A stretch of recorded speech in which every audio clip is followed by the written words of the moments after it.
بسم اللہ الرحمن الرحیم۔ السلام علیکم دوستو، آج کی اس ویڈیو میں ہمارے پیارے آقا دو جہاں سرور کائنات صلی اللہ علیہ وآلہ وسلم کے چند معجزات کا ذکر کروں گی۔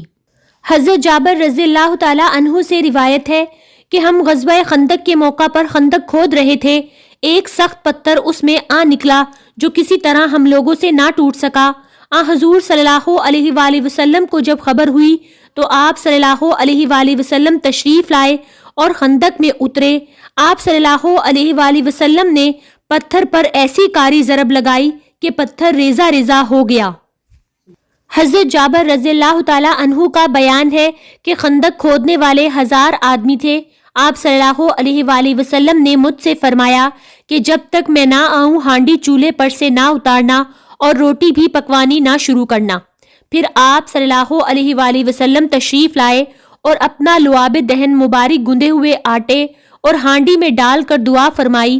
اس کے بعد آپ صلی اللہ علیہ وآلہ وسلم نے روٹی پکانے والی کو بلوایا اور ہدایت فرمائی کہ ہانڈی کو چولہے سے نہ اتارنا اور پیالے بھر بھر کر کھلاتے رہنا۔ چنانچہ ایسا ہی کیا گیا۔ خدا کی قسم سب نے خوب آسودہ ہو کر کھایا اور پھر بھی ہانڈی بھری ہوئی اسی طرح جوش مار رہی تھی۔ سبحان اللہ۔ اور آٹے میں سے بھی کچھ کم نہ ہوا تھا۔ نیز کھانے میں بڑی برکت ہوئی اور آگ کے اثر سے نہ پتیلی کا سالن خشک ہوا اور نہ جلا۔ اگرچہ آگ کی خاصیت خشک کر دینے اور جلا دینے کی ہے، لیکن یہ نبی کریم صلی اللہ علیہ وآلہ وسلم کا معجزہ اور ہمارے پیارے آقا صلی اللہ علیہ وآلہ وسلم کے مبارک لعاب دہن کی برکت تھی کہ جابر رضی اللہ تعالی عنہ کی ہنڈیاں بالکل محفوظ رہی۔ قطب الدین قسطلانی نے اپنی کتاب میں لکھا ہے کہ نبی کریم صلی اللہ علیہ وآلہ وسلم کی پیشن گوئی کے مطابق جو آگ حجاز میں ظاہر ہوئی تھی وہ پتھروں تک کو گلا دیتی تھی۔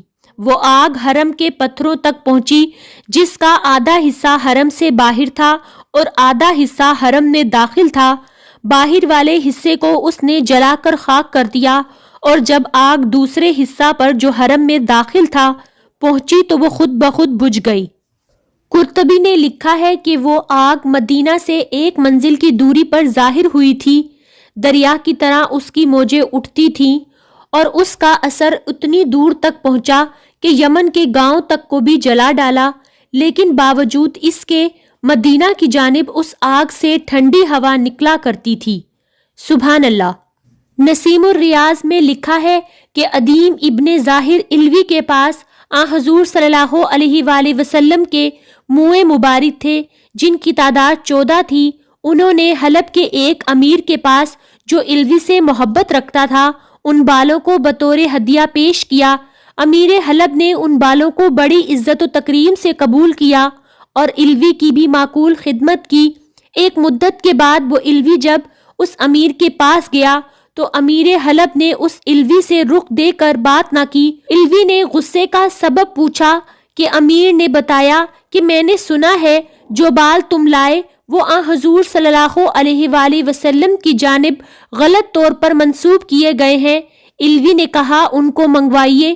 چنانچہ وہ بال لائے گئے اور آگ جلائی گئی۔ آگ میں بال ڈال دیے گئے لیکن وہ بجائے جلنے کے اور بھی اچھے ہو گئے۔ یہ دیکھ کر امیر نے اپنی رائے بدلی اور علوی کی پہلے سے زیادہ تعظیم کی اور نظر پیش کی۔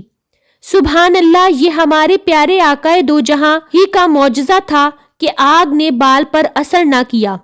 مثنوی مولانا رومی میں مذکور ہے جس کا ترجمہ یہ ہے کہ انس بن مالک رضی اللہ تعالی عنہ کے یہاں ایک شخص مہمان ہوا۔ اس مہمان نے یہ واقعہ بیان کیا کہ کھانے کے بعد حضرت انس رضی اللہ تعالی عنہ نے دیکھا کہ دسترخوان پر شوربے اور چکنائی وغیرہ کے داغ دھبے لگے ہوئے ہیں۔ حضرت انس رضی اللہ تعالی عنہ نے خادمہ کو بلا کر کہا کہ اس دسترخوان کو تھوڑی دیر کے لیے دہکتے ہوئے تنور میں ڈال دو۔ خادمہ نے ایسا ہی کیا۔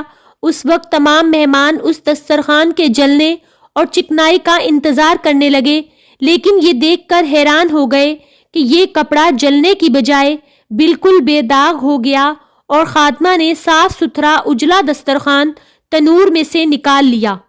لوگوں نے حیران ہو کر انس رضی اللہ تعالی عنہ سے دریافت کیا کہ یہ کیا ماجرا ہے، کہ کپڑا آگ میں نہ جل سکا۔ حضرت انس رضی اللہ تعالی عنہ نے حقیقت حال بتائی اور لوگوں کو بتایا کہ نبی کریم صلی اللہ علیہ وآلہ وسلم نے کھانا تناول فرما کر اسی دسترخوان سے اپنا روئے مبارک پونچھا کرتے تھے، جس کا اثر یہ ہوا کہ یہ کپڑا آگ کی گزند اور جلنے سے محفوظ رہتا ہے۔ دوستو، اگر آپ کو میری یہ ویڈیو پسند آئے تو اس کو لائک کیجئے اور میرے چینل اسلام ٹرانسفارمز لائفز کو سبسکرائب کیجئے اور ساتھ دیے گئے بیل آئیکن کو ضرور پریس کیجئے۔ شکریہ۔